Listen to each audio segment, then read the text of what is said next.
पूर्वी राजस्थान में जिसने मेहनत की वो साफ साफ नजर आई विधानसभा चुनावों के परिणामों में। लेकिन अब ऐसा लगता है कि धीरे धीरे बीजेपी इस मेहनत पर पानी फेर रही है। जी हाँ, सही सुना आपने। ऐसा क्यों हम कह रहे हैं, इसको डिटेल में हम आपको बताने वाले हैं इसी वीडियो में, इसलिए लास्ट तक जरूर बने रहिएगा हमारे साथ। नमस्कार, मैं हूं चेतना शर्मा और इस मुद्दे पर बातचीत करने के लिए मेरे साथ मौजूद है editor in chief Varun Bhansali ji. Sir, आपका बहुत बहुत स्वागत है।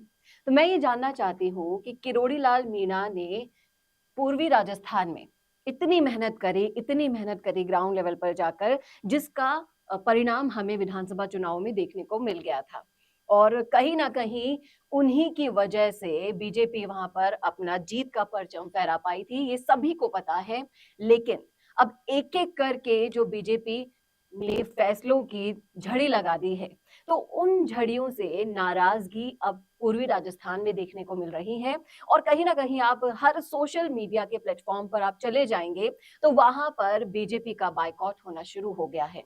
तो ये आने वाले लोकसभा चुनावों के लिए बुरे संकेत दे रहा है। इस पर आपकी क्या राय है? देखिए, बहुत सारे संकेत ऐसे आ रहे हैं जो वाकई सत्ता के लिए बहुत बुरे नजर आ रहे हैं। और पूर्वी राजस्थान की जो आप बात कर रही हैं, इसको अगर शुरुआत से देखा जाए तो सबसे पहले ही इसकी उल्टी गिनती शुरू कर दी गई थी। वो उल्टी गिनती तब से शुरू की गई थी जब किरोड़ी लाल मीणा को ना तो सीएम और ना डिप्टी सीएम बनाया। पूर्वी राजस्थान ने ये सोचकर बीजेपी को वोट दिए थे, जो पूर्वी राजस्थान पहले पूरा पूरा कांग्रेस के पास था, ये सोच के वोट दिए थे कि हम जिस शख्स को बीजेपी में चाहते हैं वो बड़ी पोस्ट पर आएगा, जी। आदिवासी सीएम बनेगा, आदिवासी डिप्टी सीएम बनेगा।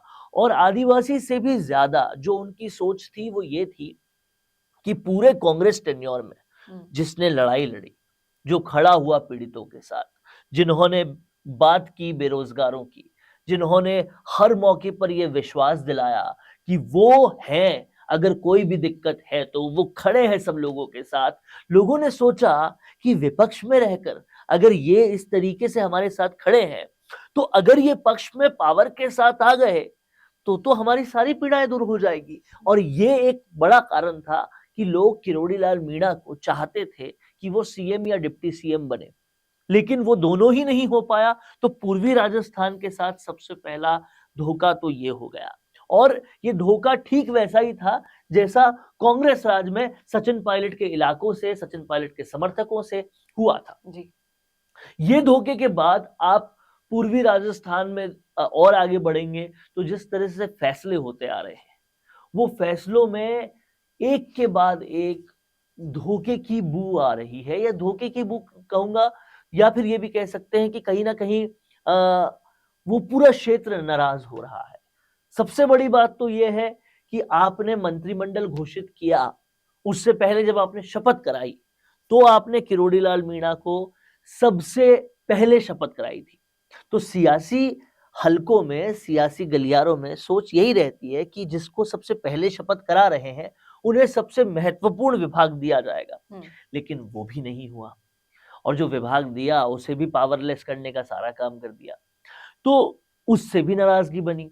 इसके बाद ये तकरीबन क्लियर हो गया कि ओपीएस यानी कि ओल्ड पेंशन स्कीम जो है वो या तो खत्म कर दी जाएगी, अभी कर दी जाएगी, नहीं तो लोकसभा चुनाव के बाद कर दी जाएगी। और बड़ी बात क्या है कि ये चीज पता भी कब चलती है, जब किरोड़ी लाल मीणा के विभाग से एक पत्र आता है, एक लेटर आता है, एक नोटिफिकेशन आता है, तब तो वहां पर भी बंदूक आपने किरोड़ी लाल मीणा के कंधे पर रखकर ही चलाई है। जी, और कहीं ना कहीं ये जो नाराजगी अभी जाहिर हुई है, ये और बढ़ सकती है अगर लापरवाहियां बढ़ती देखिए, गई। नाराजगी का जहां तक सवाल है, ये तो बहुत ज्यादा ऑलरेडी हो चुकी है। आप खोल कर देख लीजिए तमाम सारा सोशल मीडिया, या फिर आप जाकर लोगों से बात कर लीजिए। लोगों का कहना है कि भाई जिस भरोसे के साथ हमने वोट दिए थे वो भरोसा आपने नहीं निभाया, तो हम तो लोकसभा चुनाव में फैसला पलट देंगे। ये साफ तौर पर धमकी दी जा रही है, ये साफ साफ तौर पर किरोड़ी लाल मीणा के समर्थकों द्वारा बोला जा रहा है, इनफैक्ट पूरे पूर्वी राजस्थान द्वारा बोला जा रहा है।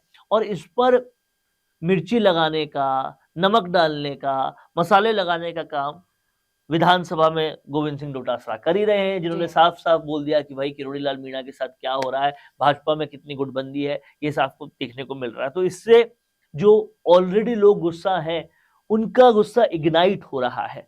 समझने वाली बात यह है कि भाजपा के पास एक कोई कड़ा फैसला लेने के लिए बहुत कम वक्त बचा है, क्योंकि मार्च से आचार संहिता लग जाएगी और फरवरी का 1 महीना बचा है।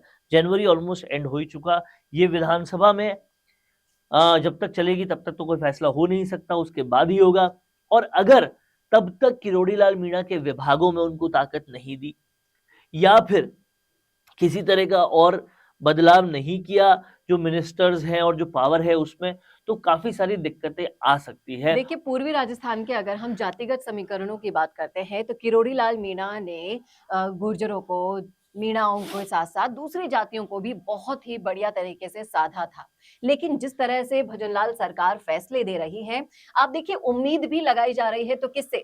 भजनलाल जी से नहीं, वो उम्मीदें लगाई जा रही है किरोड़ी लाल मीणा से। और किरोड़ी लाल मीणा वो है जो हर वर्ग के साथ अपना आवाज को स्ट्रॉन्ग करते हैं, अपनी ही सरकार के खिलाफ भी बोलने से वो नहीं डरेंगे, इसीलिए सभी लोग उन्हीं से ही उम्मीद लगा रहे हैं। और अगर पूर्वी राजस्थान से जिस तरह से किरोड़ी लाल मीणा बीजेपी का कमबैक करके आए हैं, तो आपको नहीं लगता कि कांग्रेस के लिए अब जैसे ये बुरे संकेत अभी हम डिस्कस कर रहे थे, वो कांग्रेस के लिए काफी ज्यादा फायदेमंद हो जाएंगे?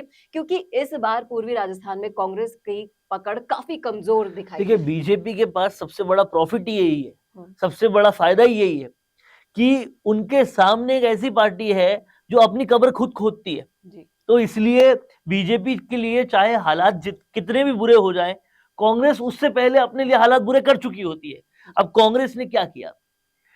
साफ दिख रहा था कि किरोड़ी लाल मीणा के समर्थक नाराज हो रहे हैं, गुर्जरों को भी वो नहीं मिला जो वो चाह रहे थे।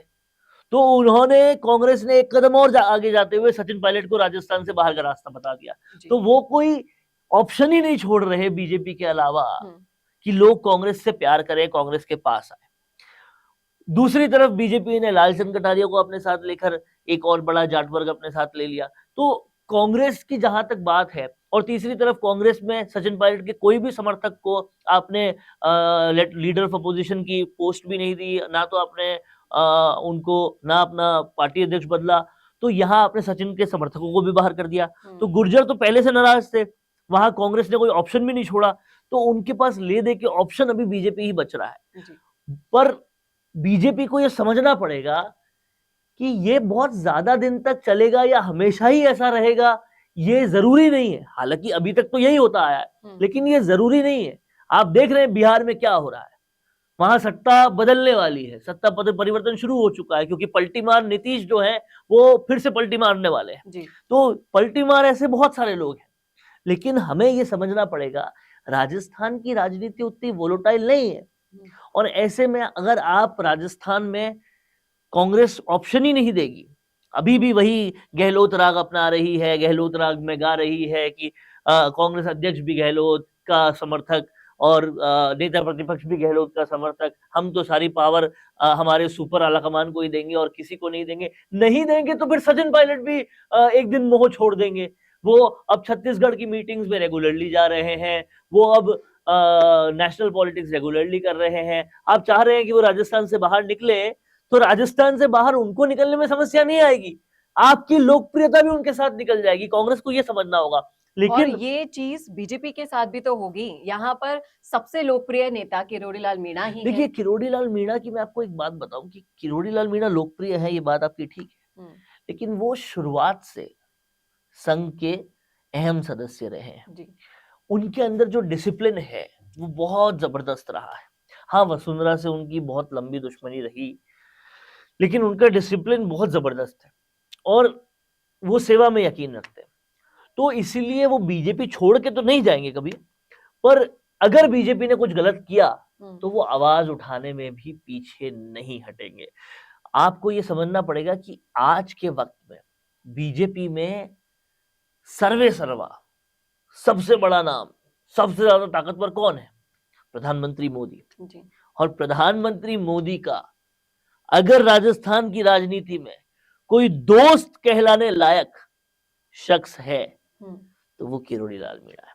तो किरोड़ी लाल मीणा और प्रधानमंत्री मोदी की केमिस्ट्री की दोस्ती ये बहुत पुरानी है और इसीलिए उन्हें अगर कुछ गलत लगेगा ना जी। तो उन्हें छोटे मोटे पड़ाव तक जाने की जरूरत नहीं है।